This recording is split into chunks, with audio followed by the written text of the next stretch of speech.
With the trade deadline having officially passed, I thought today was as good a day as any to go back over some of the prospects making waves in the Red Sox system. The last time I made a prospect video, we talked about 5 under-the-radar prospects, and well, I guess some teams might have watched that video too, as 2 of those prospects ended up being traded at this year's deadline. In this video, I'm going to cover even more players outside of the top 10, according to SoxProspects.com, that I think have a strong chance to make an impact at the major league level at some point in the future. I hope y'all enjoy. So we're going to jump straight into this one with a bang. In my last prospect video, I was on the Christian Campbell hype train early. When that video first came out, he was only 18 games into the year and was sitting as the number 22 prospect in the system, but there were already huge signs of improvement from Campbell playing at Greenville. Since then, he was promoted to Double-A Portland, and those signs have turned into neon billboards as he has become a bona fide top 5 prospect in the system and top 100 prospect in all of baseball. So what's next? Is there another Campbell who is outside of the top 10 prospects now waiting to shoot up the rankings? Well, I think there is, and his name is Franklin Arias. Arias has already risen up pretty far since the beginning of the season, going from the number 25 prospect all the way up to the number 14 since the start of the year. Arias signed as a shortstop in January of 2023 out of Venezuela and signed the second highest bonus out of anyone outside of Yoelan Cespedes, who is currently the number 7 prospect in the system. At the time of signing, he was already seen as somebody who had a decent bat and above average defensive skill set with a strong arm and soft hands, making him someone who will likely provide above average defense at a premium position. Now, the really exciting part of his development has been on the offensive side. Arias is still just 18 years old and began the year in the Florida Coast Development League and absolutely dominated. In 51 games, he batted .355 with a 10.55 OPS, 6 home runs,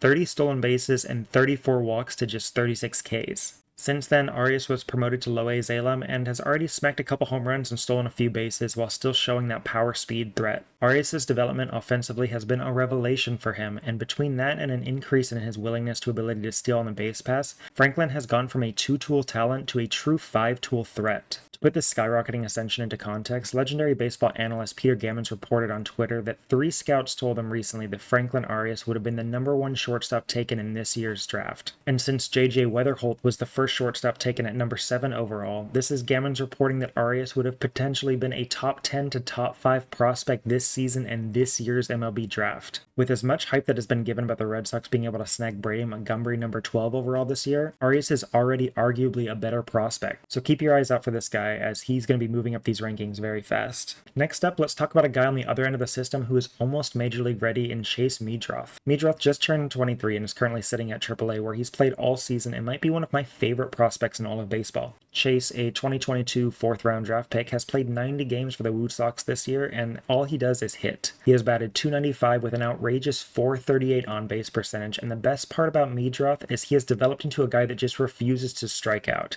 He has only gone down 44 times by way of the K this year for a minuscule 10.4 K percentage, while still putting up an 18% walk rate. To put that in perspective, there are only 2 players in baseball season that would top that K percentage in Luis Arraez, who has won 2 consecutive batting titles, and Steven Kwan, who is batting .333 this year. And the only player in MLB this season with a higher walk rate than 18% would be Juan Soto, with Aaron Judge being right behind him at 17.8%. Okay, so that was a lot of crazy stats thrown at you on the offensive side, so what is the downside with him, and why isn't this guy a top MLB prospect right now? Well, to put it plainly, he has no real power at this stage, and while he does get on base a lot and is a smart base runner, he by no means is a fast runner, leading him unable to take advantage of being on base as much as he could. And while he is working on being more versatile in the infield, his lack of arm strength isn't made up by that solid glove of his, leading him to profile best as a second baseman. So basically, to summarize, this guy has all the potential in the world to be a true offensive force at the top of the strong major league lineup, but if he can't translate that to an above average clip consistently, his lack of power, speed, and arm are all going to limit his ability to get consistent playing time. But he is still a very interesting player, and the thought of Luis Arraez's bat combined with Juan Soto's plate discipline is mouth-watering. Midro is very close to being MLB ready, so if we don't see him in the major leagues this season, he certainly will be here by next year.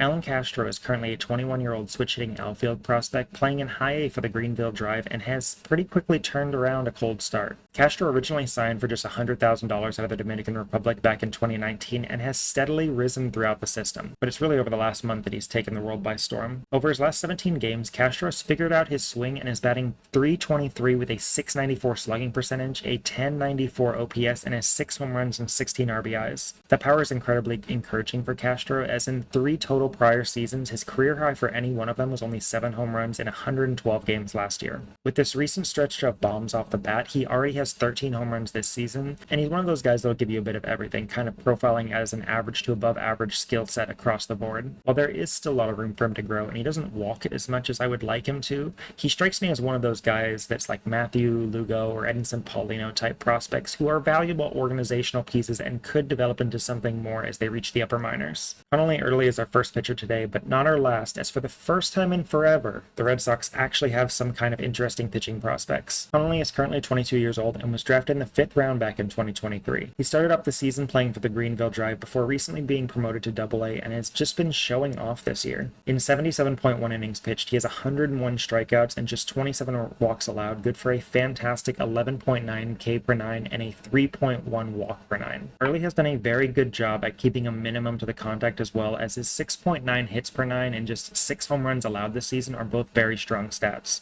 Honestly, when you look at his 3.61 ERA, I think it's pretty deceptive because underneath the hood, I think his stats show a lot better pitcher than that. All of these numbers are from somebody who's currently throwing in the low to mid 90s with a fantastic changeup, but still needs to continue to develop his other secondary pitches. If Early can get a strong third pitch and tick up his fastball velocity into that 94 to 96 range, he could be a huge breakout candidate for 2025.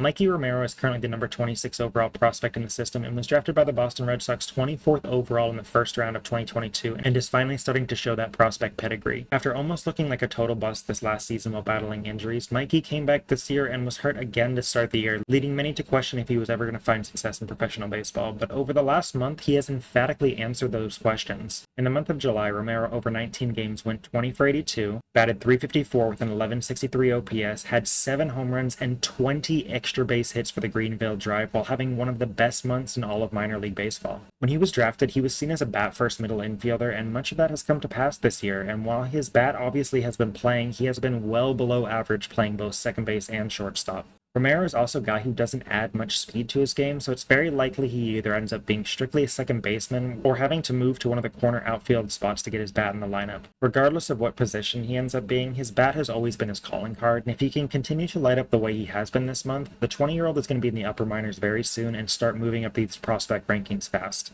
Yordany Monegro is one of the most fun ones on this list because he was signed back in 2020 out of the Dominican Republic for just $35,000, one of the lowest bonuses given out that year, but has made himself into a pretty interesting prospect. Monegro is a starting pitcher, and after some mixed results in his first 2 professional seasons, Monegro had a pretty fantastic year last year, recording a 2.06 ERA over 65.2 innings across 3 levels of the minor league system. This year, he has pitched primarily as a starter for the Greenville Drive, and after having a really rough patch in June, has turned it back on since. Over his last 5 starts, he has gone 23 innings pitched with just a 1.95 ERA and recorded 29 strikeouts. This also includes a nearly perfect start yesterday, where he went 5 innings pitched with 6 strikeouts while surrendering 0 hits, 0 walks, and the only base runner he allowed being a hit by pitch, leading the Greenville Drive to pitching their second combined no-hitter this season. Yordany features a mid to high 90s fastball with a solid curveball and slider combination, but both of these pitches are pretty slow and typically sit in the low to mid 80s, leading me to believe if he can develop a hard changeup or maybe splitter to capitalize on that velocity, that might be exactly what he needs to take another step forward.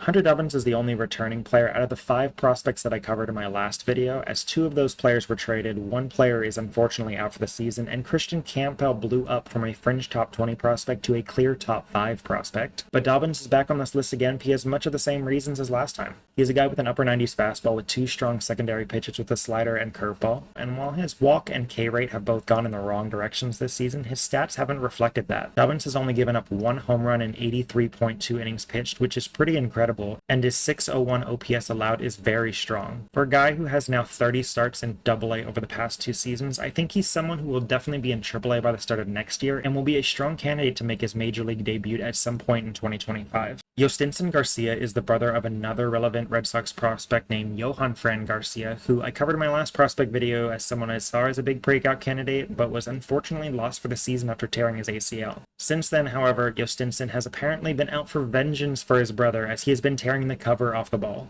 Yinson was signed for $350,000 out of Venezuela back in 2019, and this year, since being promoted to High A, he has batted .290 with a .954 OPS, 15 home runs in 45 games at that level, giving him 20 20 total home runs on the year between Greenville and Salem. Garcia was always seen as somebody with above average power potential, but after only having 11 home runs over his previous 3 years and 149 games in the minor leagues, that power is finally starting to be realized. Yinson best profiles as a corner outfielder, as although he does have 15 stolen bases this year, he isn't viewed as a blazer on the base pass. After being ranked the number 45 prospect in the system to start the year, Garcia is now up to number 23 as me recording this video and has been one of the most impressive players in the Red Sox system this year. There is a wide range of outcomes for him, and even though he might not be as polished as his little brother, he's making a name for himself as somebody to watch and will likely be in AA by next season. The last player on this list who is the most MLB ready, quite literally, is Nick Sogard. Nick Sogard was actually just recently promoted yesterday and will appear on the active Major League roster for the Boston Red Sox for the first time later today versus the Kansas City Royals. Sogard was acquired back in 2021 in a trade that sent Jeffrey Springs to the Tampa Bay Rays and has been a really foundational guy in the minor league system since. This year, Sogard is batting .279 with an .821 OPS, 17 doubles, 12 home runs, and 10 steals playing in AAA. Sogard is a sum-of-all-parts kind of player, and for Red Sox fans, is probably the most Brock Holt-type player to come through the organization in years. This season, Sogard has started games at first base, second base, third base, shortstop, right field, and left field, and by all accounts is capable across most of these, making him a true super utility player. In addition to his versatility, he is recognized as truly one of the most likable players in all the minor leagues, leading him to likely become a fan favorite for fans very quickly. Sogard is playing in his age 26 season, and if he can reach his potential, could be a stabilizing force off the bench for the Red Sox for years to come.